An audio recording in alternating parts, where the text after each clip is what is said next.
வணக்கம். இன்னைக்கு என்ன செய்தியை பார்க்க போறோம்னு கேட்டீங்கன்னா, சவுக்கு சங்கர் விடுதலையானார், திமுக ஆட்சிக்கு ஆப்பு, அதிரடி காட்டிய நீதியரசர் எஸ்.எம். சுப்பிரமணியன். இந்த ஆட்சியை ஒரு நிமிஷம் கழிச்சிட்டு போயிருக்கலாம்.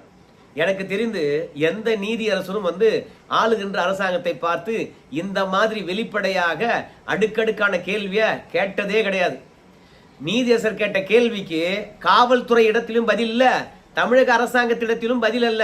சவுக்கு சங்கர் வழக்கில் நீதியரசர் என்ன கேள்வி கேட்டாரோ அந்த கேள்விகள் தான் இணையதளத்தையே இன்னைக்கு ஆக்கிரமிப்பு பண்ணி இருக்கிறது. அப்பேற்பட்ட கேள்வியை திமுக அரசாங்கத்தை பார்த்து நீதியரசர் எஸ்.எம். சுப்பிரமணியன் அவர்கள் கேட்டு விட்டாரு. இது திமுகவுக்கு பெரிய பின்னடைவு. சவுக்கு சங்கர் அவர்கள் விடுதலை ஆயிட்டாரா அப்படின்னு கேட்டீங்கன்னா, சவுக்கு சங்கர் அவர்களை பொறுத்த வரைக்கும் திருச்சியில 2 வழக்கு இருக்குது. அந்த வழக்குக்காக சவுக்கு சங்கர் அவர்களை அழைச்சிட்டு போயிருக்காங்க. அந்த வழக்கிலும் ஜாமீன் கிடைத்துவிடும். அதனால சவுக்கு சங்கர் அவர்கள் வெளியே வந்து விடுவார் என்று சொல்லுகின்றார்கள்.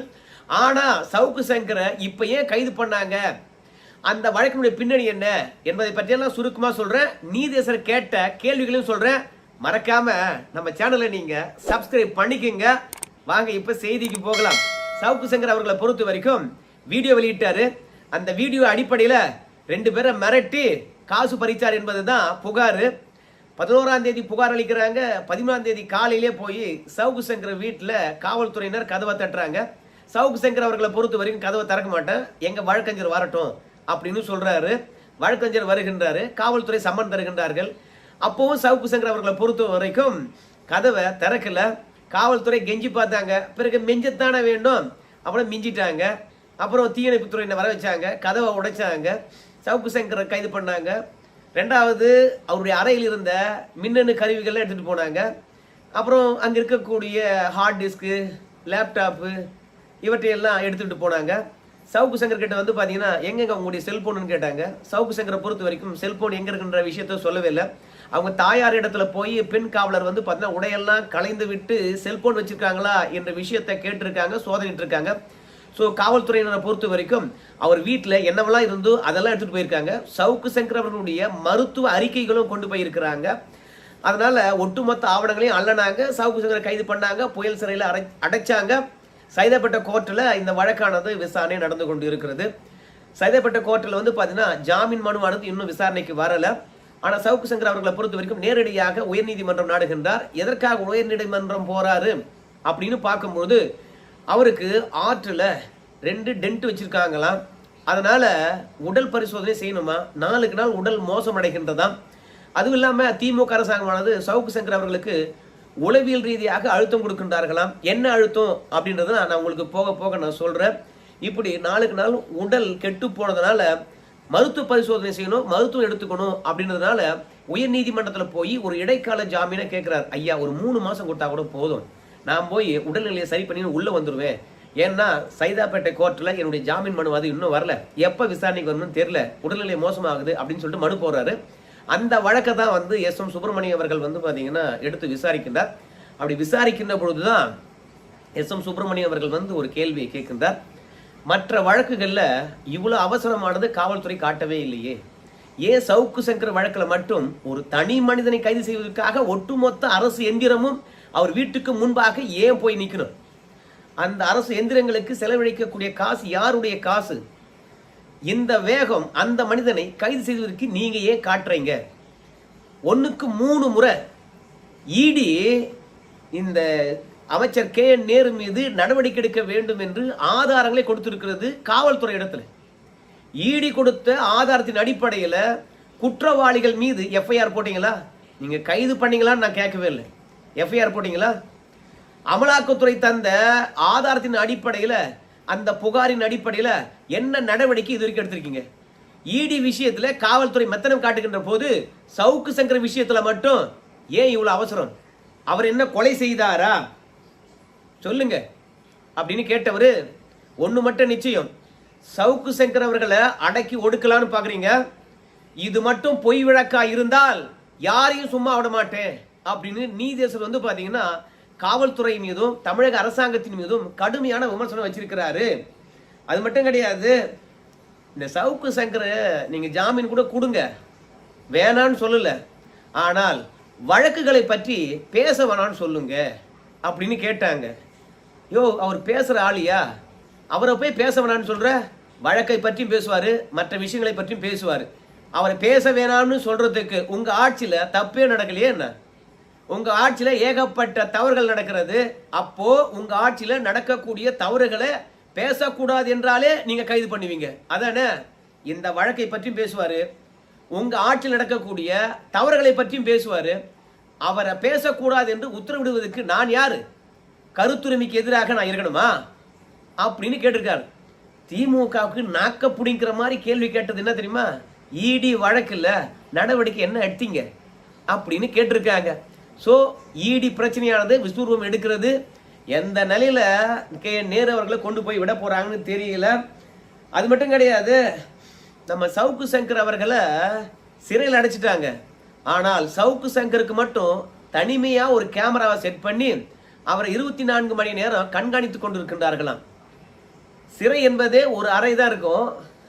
அந்த அறையில் ஒரு கேமரா வச்சு விட்டா அவர் இயற்கை உபாதைகளை எப்படி கழிப்பாரு, எப்படி சாப்பிடுவார், எப்படி தூங்குவார், அந்த மனுஷனுடைய மனநிலை எப்படி இருக்கும்?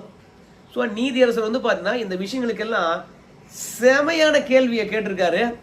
அது மட்டும் கிடையாது, ஏப்பா காவல்துறை, நம்ம சவுக்கு சங்கர் வீட்டில் வந்து நீங்கள் சவுக்கு சங்கர் அவர்களுடைய உடல்நிலை குறித்தான ஆய்வு அறிக்கைகளை கொண்டு போனீங்க, மருத்துவ பரிசோதனை சீட்லாம் கொண்டு போனீங்க. ஆனால் அதை அடிப்படையாக வச்சு அவருக்கு ஏதாவது மருத்துவம் பார்த்தீங்களா? மெடிக்கல் ரிப்போர்ட்லாம் எடுத்துட்டு போயிருக்கீங்க. எதுக்கு எடுத்துட்டு போனீங்க? எடுத்து போயிருந்தீங்கன்னா செந்தில் பாலாஜிக்கு எப்படி ட்ரீட்மெண்ட் கொடுத்தீங்களோ அதே மாதிரி சவுக்கு சங்கருக்கும் ட்ரீட்மெண்ட் கொடுத்துக்கணுமா இல்லையா? அவருடைய உடல்நிலை அறிக்கை வந்து கையில் இருக்குது. அதை படித்து பார்த்து அவருக்கு என்ன மருத்துவ உதவிகள் கொடுத்தீங்க சொல்லுங்க, என்ன நிவாரணம் வழங்கினீங்க அப்படின்னு கேட்டிருக்காங்க. அது மட்டும் கிடையாது, சவுக்கு சங்கர் வீட்டில் வழக்குக்கு தொடர்பில்லாத பல விஷயங்களை கைப்பற்றி எடுத்துட்டு போயிருக்கீங்க. என்னன்னு பார்க்கும்பொழுது சவுக்கு சங்கர் வீட்டில் ஒரு 3 கார் இருந்துதான். அந்த காரு வாடகை காராம். அந்த கார்களையும் காவல்துறை கைப்பற்றி இருக்குது, பறிமுதல் செஞ்சிருக்குதான். வழக்குக்கு சம்பந்தமே இல்லாத விஷயங்கள்ல நீங்க கைப்பற்றி போயிருக்கிறீங்க. சவுக்கு சங்கர் மீது என்ன வழக்கு? சிம்பிளான விஷயங்க, மிரட்டி பணம் பறித்தார் என்று சொல்லிட்டு. மிரட்டி பணம் பறித்தார் என்பது கூட வீட்டில் பரிசோதனை பண்ணி பார்த்தாங்க, அதாவது சோதனை பண்ணி பார்த்தாங்க. சோதனை பண்ணி பார்த்த பிறகு அந்த வீட்டில் ஒன்றுமே கிடையாது. கூகுள் பேவில் வந்து பார்த்தா ஒரு 94,000 ரூபாய் வந்திருக்கிறது. அது யார் அனுப்பிச்சாங்கன்னு சொல்லிவிட்டு சவுக்கு சங்கருக்கே தெரியல. ஆனால் கார்லாம் எதற்காக நீங்கள் பறிமுதல் பண்ணீங்க அப்படின்னு நீதியரசர் கேட்டிருக்காங்க.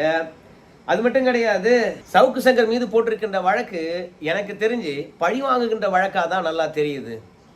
மற்றபடி சவுக்கு சங்கர் அவர்கள் இத்தனை ஆண்டு காலமாக பேசினார் என்ற அடிப்படையில் தான் கைது பண்ணுவாங்க. ஆனால் இந்த முறை வீடியோ வெளியிட்டாரு. அந்த வீடியோ வச்சுக்கிட்டு சில பேரை மிரட்டி பணம் பறித்தார் என்ற அடிப்படையில் வேற விதமான கேஸை ஹேண்டில் பண்ணுறீங்க. ஒரு ஆளை எதற்காக முடக்குறீங்க?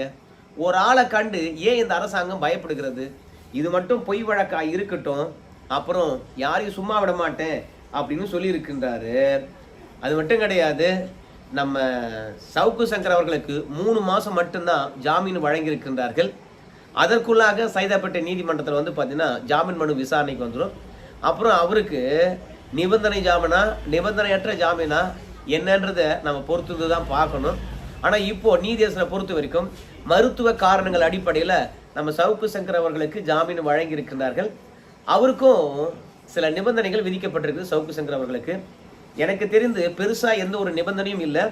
ஆனால் சவுக்கு சங்கர் ஒருவேளை இந்த வழக்குக்கு பயந்துக்கிட்டு வெளியே போயிட்டார்னா, வெளிநாட்டுக்கு போயிட்டார்னா, அதனால சவுக்கு சங்கர் அவர்களே, நீங்கள் உங்களுடைய பாஸ்போர்ட்டை காவல்துறை இடத்துல ஒப்படைச்சிடுங்க, மற்றபடி மருத்துவம் பார்த்துக்குங்க அப்படின்னு சவுக்கு சங்கருக்கு ஆதரவாக இல்லை, கருத்துரிமை பற்றி சிந்திக்கக்கூடிய எல்லா நீதியரசர்களும் எடுக்கக்கூடிய ஒரு முடிவை தான் நம்முடைய நீதியரசர் SM சுப்பிரமணியம் அவர்களும் எடுத்திருக்கின்றார்.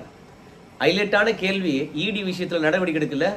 ஆனால் குற்றச்சாட்டு வந்து 24 மணி நேரத்தில் சவுக்கு சங்கர் அவர்களை கைது பண்ணுறீங்கன்னா இந்த ஆளை எதற்காக முடக்க நினைக்கிறீங்க?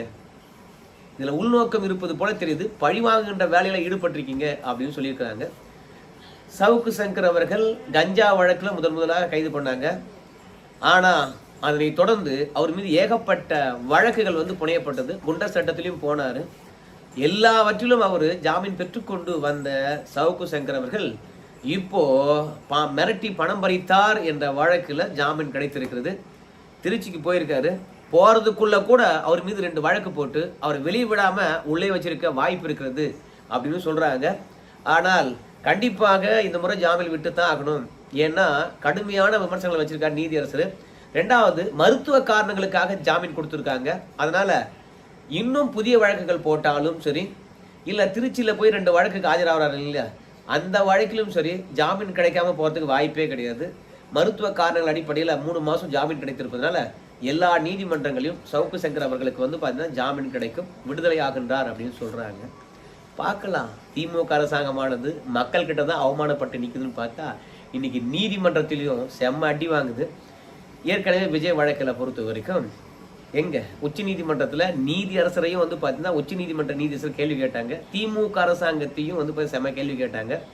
தற்சமயம் திமுகவுக்கு எல்லா வழக்கிலும் பின்னடைவு தான் ஏற்படுகிறது. நல்லா கூர்ந்து கவனிங்க.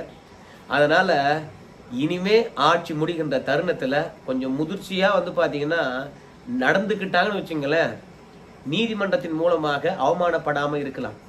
நீதிமன்றம் ஒரு கருத்து தெரிவித்து விட்டது என்றால் அந்த கருத்து எடுத்து யார் வேணாலும் பேசுவாங்க. நீதிமன்றம் சொல்லியிருக்கின்ற கருத்துக்கு எந்த விதமான தடையும் போட முடியாது. அது கருத்துரிமை இல்லை என்றும் அரசாங்கம் கைது பண்ணவும் முடியாது. அதனால திமுக அரசாங்கத்தை விமர்சிப்பதற்காக நீதியரசர்கள் சில வார்த்தைகளை விட்டுருக்காங்க. அதில் ஒன்று தான், உங்கள் ஆட்சியில் நான் தப்பே நடக்கலையா, அந்த தப்பை பற்றி பேசவே கூடாதா, இணைய வாய்ப்புட்டு சட்டம் மாதிரி அவர் வழக்கை பற்றியும் பேசக்கூடாது, ஆட்சியை பற்றியும் பேசக்கூடாதுன்னு சொல்லிட்டு கோரிக்கை வைக்கிறீங்க. எல்லாத்தையும் பற்றியும் பேசுவார் போங்கயா அப்படின்னு சொல்லிவிட்டு எஸ்.எம். சுப்பிரமணியம் அவர்கள் அதிரடி காட்டியிருக்கின்றார். திமுகவினுடைய எல்லா பரிவாரங்களும் சவுக்கு சங்கருக்கு முன்பாக தோல்வியடைந்திருக்கிறது. பார்க்கலாம். நிறைய நிபந்தனைகள் இன்னும் இருக்குது. ஆனால் ஒரு சில மட்டும் நான் உங்களுக்கு சொன்னேன். நிறைய கேள்விகளை திமுக அரசாங்கத்துக்கு எதிராக நீதியரசர் கேட்டிருக்காரு. எனக்கு தெரிந்தவற்றை, எனக்கு ஞாபகம் இருந்தவற்றை நான் உங்ககிட்ட கொண்டு வந்து சேர்த்திருக்கின்றேன். ஏதாவது விட்டு போயிருந்தா கமெண்ட்ஸ்ல சொல்லுங்க. பார்த்தவர்களுக்கு நன்றிங்க.